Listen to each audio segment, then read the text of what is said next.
Friday, February 8th, 2019. Mortgage rates are still sliding downward, and we are setting up for something unusual, although we've seen it before, and we may see more of it as time goes on, which weird circumstance in which the U.S. economy is doing fine, by some measures even overheating, but the outside world is in a difficulty of different kinds of different places.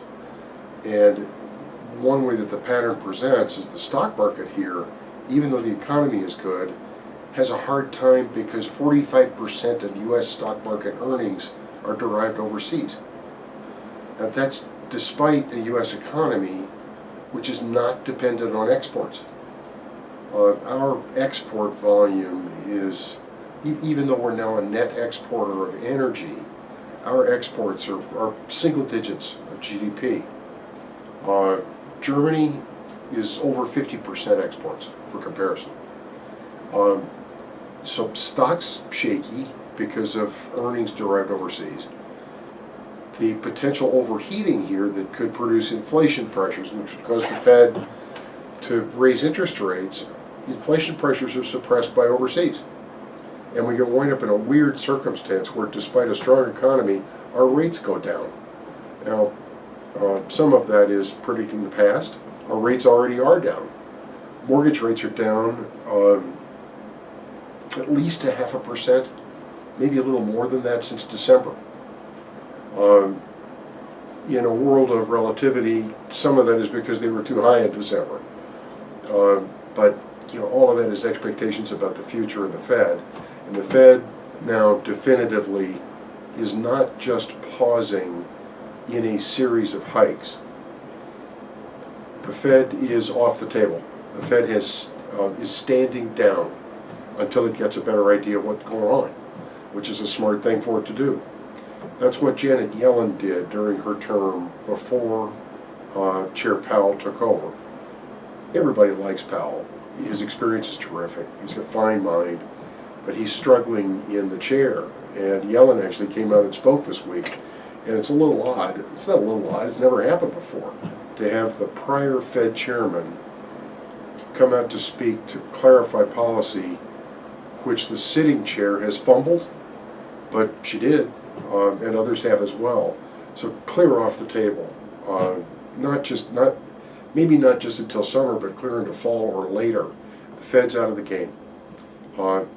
Data dependent covers too many things, but the specific data dependency at hand is China slowing down and may not be able to stop it. We may still get a tariff war going with China, although it's so stupid that probably not. Japan has never recovered, and now Europe is sliding. And all of that leads to the chance for lower rates here and a better housing market. The public news about housing faltering seems to me to be entirely due to a shortage of supply and the increasing expense of housing in urban areas, which is the magnet for migration. It's nothing really troublesome on the horizon. This overseas stuff began almost exactly in 1990. In 1990, the Iron Curtain came down. Russia and Eastern Europe opened to the world. In the same year, China opened.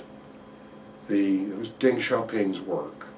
And China opened, and with it, swaths of Asia opened to trade as really never before.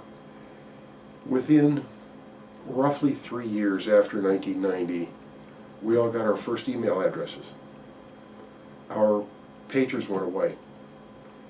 Flip phones arrived, replacing car phones. And the IT revolution began synchronized in time with the opening of the world to trade. And we're not used to it. I mean, it's almost 30 years later. But we didn't see it happening in the 1990s. We weren't equipped to deal with it. In the O's, we were preoccupied with stupid lending and a credit crisis and recession. And there's a sort of snorting to wakefulness now about, oh, yes, the world out there. There's a world out there. and it brings effects here.